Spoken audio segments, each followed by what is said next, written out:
really bad. You with me? Breathe in. Goose. All right. It was.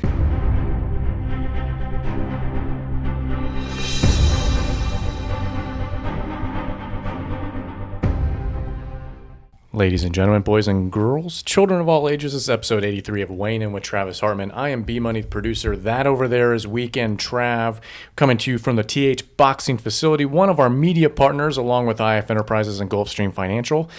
We are coming to you live for us, but not for you, as you're probably watching this on Wednesday or another day during the week, as that's when this video and this podcast video posts, as well as the audio.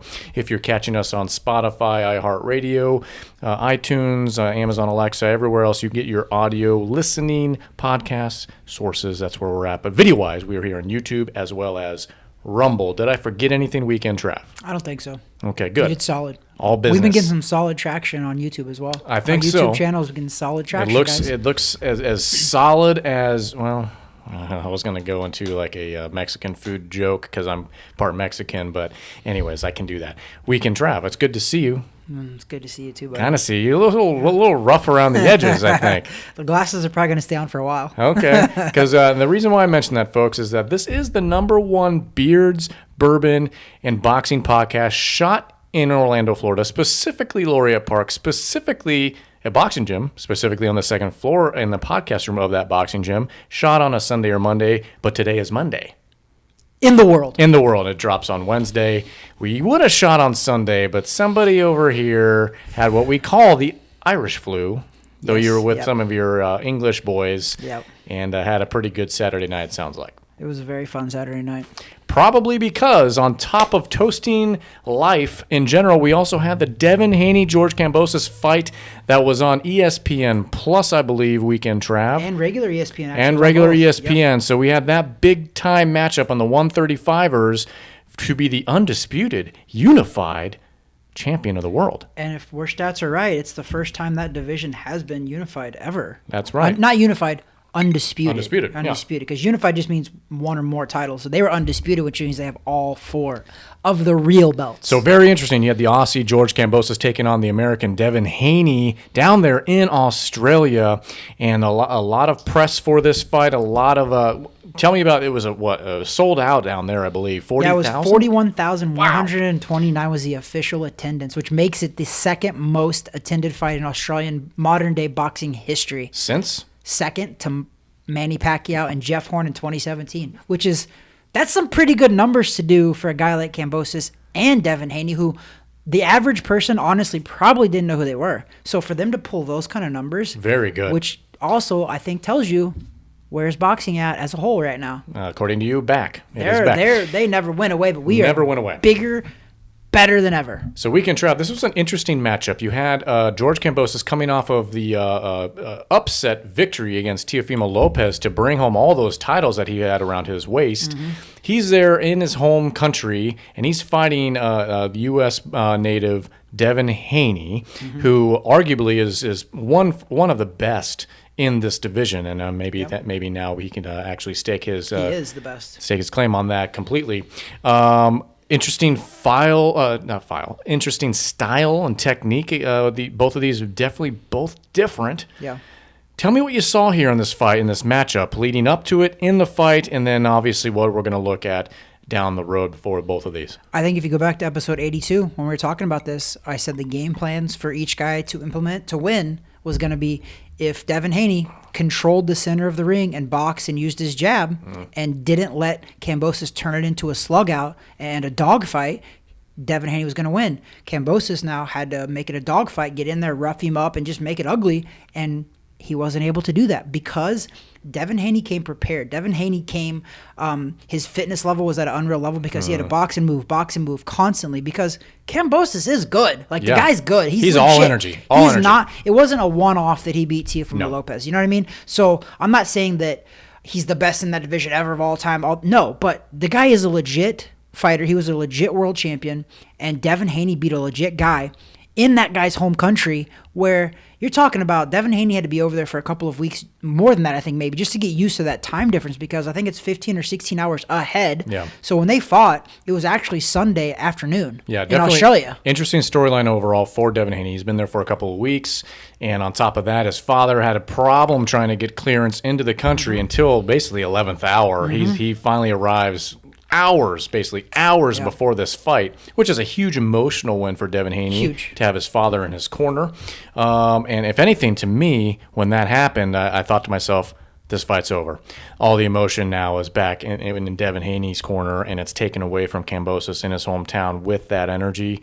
I thought, oh boy, if the battle plan that you had mentioned last episode comes to fruition, Devin Haney's going to take this thing. The odds makers had it weekend, Trav. Basically, going the distance, if you looked at any of the odds, it was either going to be a late round over 10.5 rounds or the full 12, which it ended up being the decision. I didn't think there was going to be a knockout from the beginning. I told everybody, I didn't think there was going to be a knockout. Neither guy, I don't think anybody at those two styles, there was going to be a knockout. Kambosos made big mistakes to me in this fight, where he didn't really utilize his game plan. He didn't do what he is strong and his best strengths are. He tried to outbox someone that has one of the top boxing IQs in this division. Yeah. Major disadvantage for Kambosos in this fight to do that, but that's what he tried to do. I don't know why fighters do that so much. They're trying to prove something rather than go with what got you here. Yeah. I mean, I don't know what happened either, too, because something very curious happened. Kambosos came in overweight at the initial weigh-in, too. It was only it was less than a half a pound, but still, a fight that magnitude in your home country, I just figured that they would have that down pat, because you're a world champion now. You're you're unified world champion. It didn't look good, and I'm thinking maybe that had something to do with his performance too, because who knows? Maybe he let his weight get out of hand. Maybe. That guy's a gym rat, though. He seems to be like he's always in the gym. They try to make it seem like that was part of the mental games. I'm like, no, it's not. No. Come on. You always say that after the fact. I know, after the fact. You came back within 2 hours after you weighed, no problem. He probably peed in and got it off, took honestly. A dump, whatever was in there, right? Maybe if he had anything in there, maybe, though. Yeah. So who knows? Maybe he just clipped his toenails and he made it, right? It was definitely, it made me scratch my head, because I was like wondering, are they trying to play head games or not? If he would have won, I'd be like, yeah, that was a head game. But he didn't. He got dominated. And what dominated him, and this is what I try to teach all my kids here, is that a simple jab can win you a fight. Yep. That jab of Devin Haney's controlled that whole fight. Yep. He kept Kambosos off balance, kept popping him with the jab, kept moving around, moving in circles, fought in good circles, and literally just outboxed him in his home country. And if the fight would have been even a little bit close, I think that Devin Haney would have lost, because when I seen the scorecards, they were 116, 112, 116, 112, 118, 110. Those 116, 112s were a little bit head scratchers for me. Based on everybody that watched the fight too, they were like, 116, 112 is a little bit too close.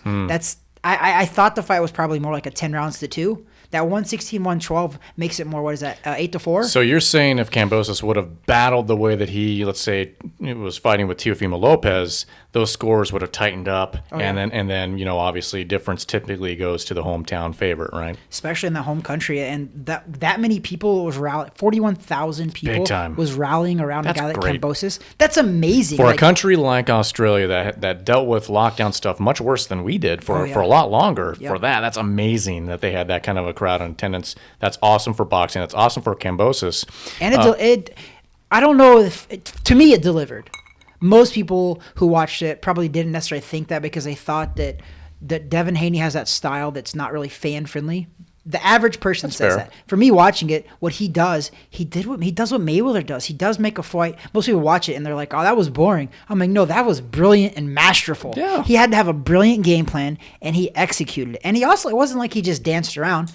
He tagged Kambosos as well. Kambosos' face was pretty marked up, and Devin Haney had a couple marks on his face too. So it was a little bit of a fight. It's nothing new, Weekend Trav. We talked about Devin Haney in the past, and this is his style. It is. I mean, to the casual fan, the casual watcher, it is quote unquote a little boring, but it's technical. Yeah. It was brilliant. It's a masterful performance of the sweet science, and he performed his game plan exactly the way he wanted to dictate that whole fight to the decision. I'm sure every boxer out there wants to finish a fight. I get that. Yeah, for sure. But for them, this is blueprint. At that level, too, usually undisputed unified fights very, very rarely end in Right. KO. It just does, because that means that those guys are undisputed. It means that they both are world champions. Yeah. It's hard to knock out a world champion. I don't care who you are. It's hard. At that level, it's very hard. It does happen, but it's very hard. What I do find interesting, though, is there's a rematch clause. Mm-hmm. So I don't know that it's a fight worthy of a rematch, but maybe it is because of the amount of people that did tune in. Yeah, so it could maybe be. that makes it worthy. Plus, it doesn't matter if it's worthy or not. If it's in the contract, it's in the contract. It's in the contract. So they're going to run it back in the fall, We're say. going to have to pump the brakes on everything else that everyone's now talking about, Lomachenko and all these people that possibly could battle Devin Haney. Listen, Kambosos has first rights of refusal on this thing, and so we're probably going to see that. We're probably going to see it in the States, maybe towards the end of the year, I would think. Yeah, for sure. I think September, October-ish. Yeah, as long as both camps can come to some sort of an agreement. But overall, I want to see that. I want to watch it. I would imagine, and this is just kind of a quick armchair quarterback sort of gut response, Devin Haney finishes this one and probably doesn't go the distance. Maybe goes latter rounds, but I don't think Kambosos really has, at this level, what it takes to take Haney out in the U.S. Yeah.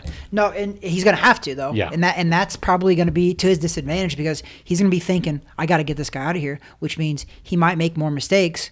If you leave yourself open and make mistakes against a guy like Haney, he will make you pay. Yeah. So it's a good point. I don't know if I'm going that far to say that it'll stop him, but if that thought process comes in, which it should, you have to come to the States and beat this guy. Mm-hmm. You're going to have to go for broke. Means you're going to come at him, make some mistakes, leave yourself open, and if it doesn't turn out good for you, Devin Haney's going to put your lights out. Absolutely. Easily could happen that way. So that division is on lockdown right now, like you said, for the lightweight division, which is the 135-pound division. We have some hot fighters in that division. You got Ryan Garcia, you got Gervonta Davis, you got Shakir Stevens, who might move up because he's 130. So it's a very hot division, but guess what? It's going to be put on hold until next year. It is. We are not going to see, unless there's no rematch, but you're not going to see any of those guys get in the ring for a world title. The world title right now goes through Devin Haney, and Devin Haney has a rematch clause. So Devin Haney pretty much has to fight Kambosos unless they pay some step-aside money, which they won't. He'll fight him again. They'll make some really good money and then go from there. So into that fight, I have to give a little bit of a dig to my buddies, Lewis and Frankie. I made a bet with them, and I said, listen, they both thought Kambosos was going to win.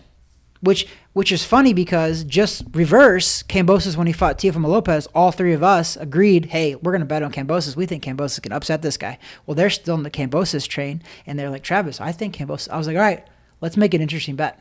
And they're like, okay, what is it? Whoever loses has to make a video and post it on social media. And they had to read this that said, I made a bet against the great Travis Hartman, and I lost. Never bet against his boxing picks because he is good. And they did it, though. They owned up to it. I appreciate it, fellas. You guys owned up to that. We might post a video if we have it on there, but I appreciate that. They lost fair and square. They have beaten me before with Usyk, Joshua. Lewis they have a great track them. record. They do. They're very good. So that's why I was a little bit worried when I made the bet. Not going to lie. Yeah. But it came through, and Devin Haney, who I've talked about a year and a half ago on this podcast, I think he's got the ability not only to win a world title, I think he has the ability to keep a world title for a very long time. Well, so it's interesting you brought up Mayweather, because a few years back, Mayweather had mentioned, and he said this about a couple of people, but he said Devin Haney has kind of all the makings of him. It reminds him a lot of himself, and you saw that. This is the style. Everyone would complain about Mayweather as boring and this and that, especially toward the latter half of his career. Listen, if it wins fights for you, it's going to keep belts around your waist. It's going to pay you. It's going to keep you clean. Okay. It's got long-lasting ability. And longevity, guys. This and is his longevity. fights weren't boring. They end up getting a little bit exciting towards the end, too, because of all the build-up and all of that. So it is what it is. At the end of the day, if I had any boxers, and I would tell the younger boxers, listen to the younger pro boxers, get your W's and get out of there. Okay? You'll have time later in your career to have some wars, but really don't look for wars. No. Get your butt, get clean, beat these guys, Folks, get the W and get out. It's about longevity, too, in this sport. If this is what you do for a living, you need longevity. Okay? Get in, get out, get home safe. Get home safe, cash your checks, right, and pay the IRS. Devin Haney, make sure you pay the IRS. Congratulations to you, the first ever undisputed unified champ in the 135 weight class. And he's from USA. From the USA, go USA. But also congratulations for that short little run with George Kambosos. Listen, he's an exciting fighter. He was a good story, exciting fighter, and we'll see the rematch probably towards the end of the year with those two. But like you had mentioned, that division, There's just a lot. The easiest and hardest job, Weekend Trav, is to be a matchmaker for the 135 division. Easiest because there's so many options. Yeah. Hardest because you got to get these guys in the same room, basically. Yep. And especially now when it's going to be delayed for another 6+ months as we wait along for Haney and Kambosos round 2. So, Weekend Trav, that being said, we now move on. Let's talk about what we are trying to consume here. This Hatozaki Finest Japan whiskey. It actually is some pretty expensive whiskey as well. So, folks, if you've been following along with us for however long we've been doing this, almost 2 years, I guess, this was one of the first ones we ever had. I think maybe it was even the second one we had. Mm-hmm. And we just had some remnants, and it's probably not the smartest thing to drink. It's very much fermented at this point. It was aged. It was very aged. It was aged. So we're trying to get through this. It's officially done at this point. We've officially finished it. This was probably back before we actually gave scores, is how long ago we drank this. So it's not a bourbon, folks. I know we were the number one Beards, Bourbon, and Boxing podcast, et cetera, et cetera. Bourbon is a whiskey, though. It is, but we haven't had a straight bourbon in a long time, so sorry about that to you purists out there. But we're finishing off this Hatozaki. And this stuff is actually, the price point of this stuff is pretty expensive too. Like, I think this stuff's up around $80, if I'm right, $89 even maybe. So it's pretty expensive stuff. Although we might not like it when we drank it first, we drank it all the way down. That's true. That one setting. So there was something about it that brought us back. But Weekend Trav, in those days, we were doing hour-and-a-half long podcasts. Oh, that's true. Talking about God knows what. It was in the middle of the beginning stages of this pandemic. There was no sports activity going on. Zero.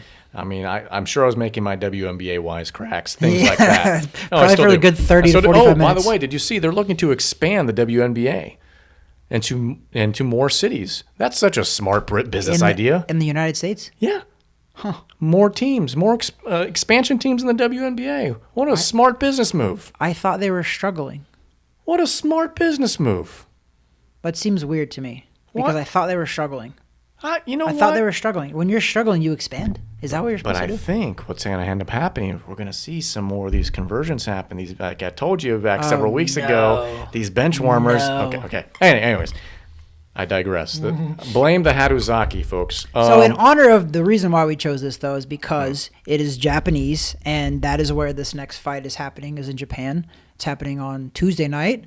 So our podcast will drop on a Wednesday. So the fight will have already happened. Yeah. But it's Inoue. How do you say his first name? Naoya? Inoue. That's everybody knows him. Inoue. He's the monster. Yeah. Right. He's fighting Nonito Donaire in Japan. Super Arena in Saitama. Yep. I don't know. It's a rematch for them. They fought. Right, they fought a few fights ago for both of them. Yep. The monster, Inoue, he is considered one of the top pound-for-pound fighters in the world. Weekend Trav doesn't get a lot of love just because he's in the 118 weight class. The bantam division, Bantamweight. Doesn't really fight here in the U.S. much. It's so this fight obviously is in Japan. I don't think very much ever. But folks, this guy, he fits the bill. He is the monster. I know it's not as exciting to watch 118 fighters all the time, but this guy is a stud.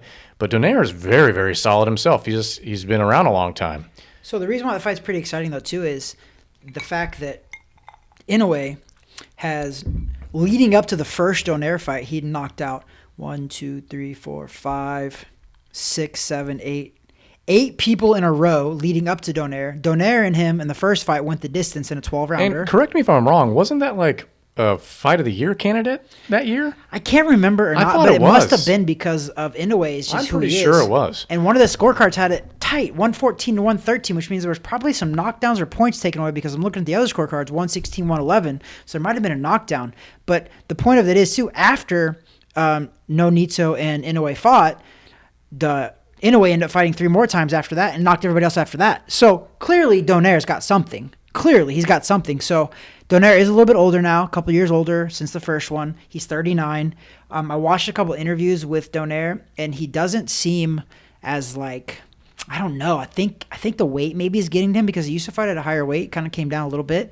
So he doesn't look all there to me. And that's just, maybe it's just from a video that I saw that it just wasn't the best. He could have just been waking up. I don't know. But he didn't look like healthy and just like ready and fit. So I know the guy works his butt off though, because I know that camp he does. I'm not saying he came there not trained, but he just didn't look all there to me. Well, we're filming this about 10 to 12 hours before the fight actually happens. You guys are going to see it after the fight's over. So here, this is the crystal ball.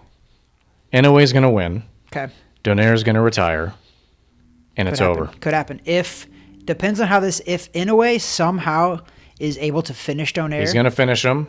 Then he probably... And Donaire's going to retire. He probably will walk away because Donaire, by the way, at one time, Donaire was considered the number 1 pound-for-pound fighter in the world at one time in his career, which people don't realize that. And this kid's had a phenomenal career. He's a Hall of Famer. I guarantee you right now, because we're about 10 hours away from the fight itself, 10 to 12 hours, Donaire's already sitting there right now thinking about this. Thinking, if Inoue knocks me out, should I retire? It's already crossing his mind. And you know very well, Weekend Trav, when as a professional athlete, once that creeps into your head, it's basically over. They say that if you're thinking about retirement, you've already retired. Retired. That's a common thought process. But I'll give you a devil's advocate there. If you know that if you lose, you can retire right off in the sunset, you have nothing to lose. The pressure is not on you because that's the truth. If he goes out there and loses, he's 39. He's had a phenomenal career. He can be like, I'm going to walk away. No big deal. There's no shame in that at all. So he could be going into there with nothing to lose and just go out there and fight his butt off and fight a fight of his life and probably pull off a Hall of Fame career. Is it worth the gamble then? Is it worth the gamble? Because I didn't look at Donaire's line. I didn't look at Donaire's line, but I know Inoue is a minus 600. That pays you nothing. So that means that Donaire should be up there. It might be worth it. I might just for the outside fact that yes, Donaire can still fight. He's not up there just taking a payday. He can still fight for sure. He can still fight, but he could be thinking honestly, every fight from this point on could be his retirement fight. Mm-hmm. So I'm telling you, when you have that there, it can serve two processes, meaning you're already retired. So if it gets really hard in that fight, you're more apt to check out and be like, I'm done. I'm not gonna take more of a beating and I'm done. Right. Or you can be like, I have nothing to lose. There's no pressure in winning or losing for me at this point in my career. And he can go out and fight a fight of his life. Yeah, because he has no pressure. 118 is hard to make over and over again. They both made weight, so that's and Donaire is actually not a very short guy either. He's actually pretty tall for that division. That's why 118 is I'm telling you, man, it's pretty small for him. I'm gonna try. Donaire's 5'7". Yeah. 5'7", 118. B money. That's tiny. Like, that's really tiny. Let me see what Donaire Donaire's fought as high as 126 in the bigger part of his career, 122, 126, most of his career. So the fact that he sucked down towards the very end like this is actually insane. The fact that he's made that and made it happen. So props to him, man. 22. But he's tall for that division. That's why when he went up to featherweight, which was 126, he was just fine because he's 5'7". Mm-hmm. Manny Pacquiao, welterweight, 5'5". Mm-hmm. So Nonito Donaire is very tall for his division, and maybe that's going to serve him well if he's prepared and he's got the energy and he's got the hunger. Maybe it serves him well. I don't know. I'm not trying to talk it like he's going to win. I'm not. But I'm also trying to keep it level to where I think he's a live underdog because I think he's going to go out there and knowingly, if he loses, like badly, he retires. Well, either way, we're either going to have to eat our words or do whatever because the fight's over by the time you all see this at home or listen to this at home. The fight's been over for over a day. Mm-hmm. But for us, it's happening when we wake up in the morning after we go to the gym. Yep. It's going to be on ESPN, I think. Yeah, I think. Oh, yeah, where is it they're going to play this at? Or ESPN Plus. I can't remember. It is. If you give me like 2 seconds, I'll tell you. I'll give you 2 seconds. Boxing schedule. That's what she said. I think. Did she say that? We have June ESPN Plus. ESPN Plus. So ESPN, DAZN, Showtime, all of those guys have really been bringing it home, man. Every weekend there's been fights. Yeah. There's fights this Friday as well on Showtime, but we don't really care about those that much. But if we're moving on from the Donaire Let's go ahead and move on. Solid fight. Hope everybody watches because it'll be exciting. Congratulations, Inoue, on your victory, and congratulations on Donaire to your great career. I hope you enjoy retirement. Phenomenal career, by the Hall of Fame career. And let's see if I'm right. You probably will be. I don't know. We'll see. Well, what else do we have coming up, Weekend Trav? We'll kind of round out the episode. Your boy, B-Money. Berlanga? Your boy. June 11th on ESPN, regular ESPN, not even Plus. So the Puerto Rican sensation, Edgar Berlanga. He's fighting though. Yeah, he's fighting. I I can tell you the name. I'm going to look him up though in a second. Romer Alex Angulo. Angulo's a very, very tough name, by the way. There's Alfred Angulo who used to fight.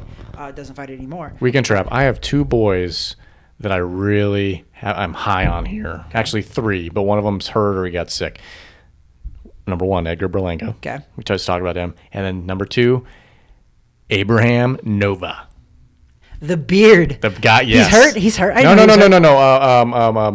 or Zayas. Xander Zayas, He wasn't hurt. He got sick or something. He had to back out of his fight that was supposed to be, I think, this weekend as well. He was down there with, I think, Kambosos. With Kambosos. Yeah. Yeah. Anyway, so those Did are you my also 3. know Those are my 3. A throwback. Kambosos used to be a sparring partner with Manny Pacquiao? Yes. Okay. Yeah. But yeah, he called Devin Haney a traitor because Devin Haney was giving him feedback on Teofimo Lopez, yet he helped Pacquiao train against Jeff Horn. Yeah. Yep. Oh, Isn't that funny? He Anyways. probably didn't even realize that after he said it. Yeah. But he sounded Anyways. pretty stupid after he said that. So we got Berlanga. We got a lot of stuff coming up. Berlanga's fighting a tough guy. Very tough guy, actually. So listen to this. So Berlanga's fighting a guy who is 27-2, right? Mm-hmm. One of this guy's losses are to big ones, man. Gilberto Ramirez beat him in a 12-round decision. And then David Benavidez, who is 22-0, and everybody talks about this guy as the next coming at the super middleweight division. He beat him in the 10th round of a 12-round scheduled fight. And then now Berlanga. I would say, we've said this his last couple fights, but I'm going to say it again, that I think this is Berlanga's biggest step up. Yeah. So and it should be. We're going to see, and this is at Madison Square Garden, so we're going to see what Berlanga really is made of. 19-0. He's in against a legit guy who David Benavidez fought, who everybody thinks that's the coming of the division. So It should be interesting because Berlanga, from all intents and purposes, his last fight wasn't as impressive as obviously the string of 10, 11 knockouts in a row 18 prior. knockouts, I believe. Yeah, but the last fight wasn't as impressive against a lesser-known opponent as well. Steve Rolls, yeah. So this will be an interesting test for him, especially in a hometown venue, especially Madison Square Garden, which you have experience there in the Garden. Put yourself in the boxer shoes now, Weekend Trav, as you are a boxer. Fighting Madison Square Garden, what goes through your head? I mean, you're the bright lights, bro. You're the Garden, literally. It's a big deal. So it can either do 2 things to you. It can make you rise to the challenge, and the great ones do, or it will crumble you because it is New York. It is different atmosphere. It is just, and for Berlanga, it's Puerto Rican. I mean, that's a very, very massive Puerto Rican population. They're going to be there in full effect. I believe he's from New York. I'm pretty sure that's hometown fight for him. So that's a lot of pressure going into this big-time fight. And Berlanga's had a lot of pressure on him this last 3 or 4 fights, and I think that's why we've also now saw he's had 3 straight decision wins, 15 straight knockout wins, 3 straight decision wins now. Because I said this in the podcast too. I was like, that's why I'm not. It's not that I'm down on Berlanga. I'm just not high on him yet. He needs to show us something. Yes, and I haven't seen it yet. I have a feeling, Weekend Trav. He's from Brooklyn. I have a feeling he's going to show us something on this one against a prime candidate. He's going to show us something, Edgar Berlanga. This would be... mark my words. If there's any time for him to show out, it would be right now because it looks like he is I'm pretty sure he's the headliner. I know he is for ESPN. He must be. He's headlining in New York as a Puerto Rican, as a very highly touted 19-0 super middleweight. That division is there for the taking. So, and it's the young guys are coming up. It's time to show up and show out. It's time to show up and exactly. And it's Puerto Rico. They come out in droves there. As we know, Amanda Serrano just fought there, and the Puerto Ricans love their fighters there. They just do. So Madison Square Garden is perfect for him. He's 19-0, 16 knockouts. I think anything less than a knockout for him right now is not a success. He's had 3 straight where they sold this kid as a power puncher. He had I think he had 10 straight first round knockouts, and then it was 15 straight knockouts. Yeah, or 10 or 11. That's what it was. It didn't first even round have the first rounds. Yeah, and then he went on a couple knockout streaks where it took him a little bit later, and then he went the distance 3 times in a row now. Yep. So I think they sold him and they build him as this next big time puncher. He needs a knockout. Let's see what happens. If he gets a knockout, dude, that place is going to go insane. Insanity. That's this Friday. Is that correct? It's this. It's June 11th. I think it's June Saturday. 11th. Okay, so it's this Saturday. Yeah, it's June 11th. That's a Saturday. And the folks at home can watch this on what service? ESPN. So it's ESPN. ESPN, welcome to the party, guys. doing some good stuff They've for been us. putting I'm surprised that the Kambosos versus Haney was ESPN because Devin Haney is a DAZN guy. I just don't think they were. They mingled. I didn't think that any of the promoters were sold on the idea of pay-per-view yet with him. Which is fair. That's probably how they got 40-some thousand people there because they didn't make it pay-per-view and they had that. So, and neither guy I think is a big pay-per-view sell yet, but I think it's awesome that DAZN, I'm positive that Haney fights for DAZN. DAZN, this is good for them. They were like, this is a history-making chance. Weekend Trav, can you tell me one other fight that was on that card? No. Exactly. So, that being said, and then also this card in Madison Square Garden, can you tell me another fight? No. So, but it's going to be good. It's going to be entertaining. Definitely watch it, folks. We talk all the time about supporting local fights, local fighters. Obviously, New York City is a little bit different. But if you have the chance and ability to go support local homegrown talent at some sort of a venue in your home city or close by, do it. It's a lot of fun. Yeah, you get to support. Live is amazing. You get to support these guys coming up out of the ranks, and it's an awesome time. We enjoy doing that as a unit here, and we're going to be doing that over the summer as well. Yep. Weekend Trav, we're going to go ahead and tie this one up, put a bow on it. Okay, episode 83 of Weighing In with Travis Hartman. Once again, thanks to our media partners, TH Boxing, Gulfstream Financial, and IF Enterprises. Weekend Trav, final thoughts.